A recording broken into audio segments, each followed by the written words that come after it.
When we love Jesus on the inside with our hearts, it shows on the outside with our hands. Jesus already knew the answer to a question he asked of Peter, one of his closest disciples. He asked him, Peter, do you love me? And Peter replied, Yes, Lord, you know that I do. Feed my lambs, Jesus said. Huh? Now, I'm not sure what kind of response Peter was expecting, but I bet it wasn't this one. Okay, conversation over?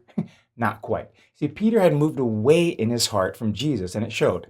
He was doing what he wanted to do, doing the work he knew as a fisherman, the work he did before he met Jesus.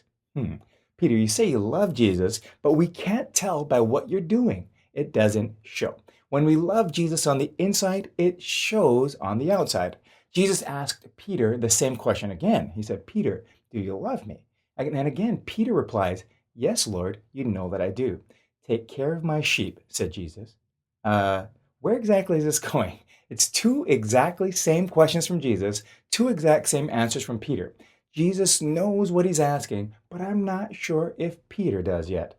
We all do the same thing, though, just like Peter. Sometimes it takes multiple messages from God before we get it and live it. And when we finally understand it, it shows. When we love Jesus on the inside, it's going to show on the outside.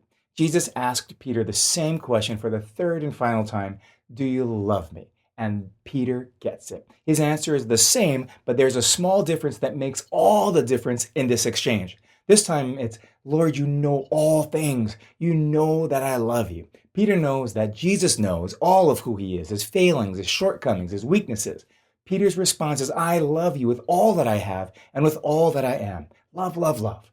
Love is it. It's the identifier of the Christian. Love marks us as being a part of God's family. Jesus said, All men will know that you're my disciples if you love one another. When asked what the greatest commandments were, Jesus sure could have chosen don't kill, don't steal, don't covet, don't worship idols, but instead his answer was love. Love the Lord your God with all your heart, with all your soul, with all your mind. And he added, love your neighbor as yourself. This sums up everything in the Bible. All the teachings in the world, all the 3-minute messages I'll ever do, all point to love. When we love Jesus on the inside, it shows on the outside. The doing is a natural outcome of the loving. Peter gets it, and Jesus says, feed my sheep. Do you love Jesus? Then do what he's asking you to do, and you won't have to say it. It'll show.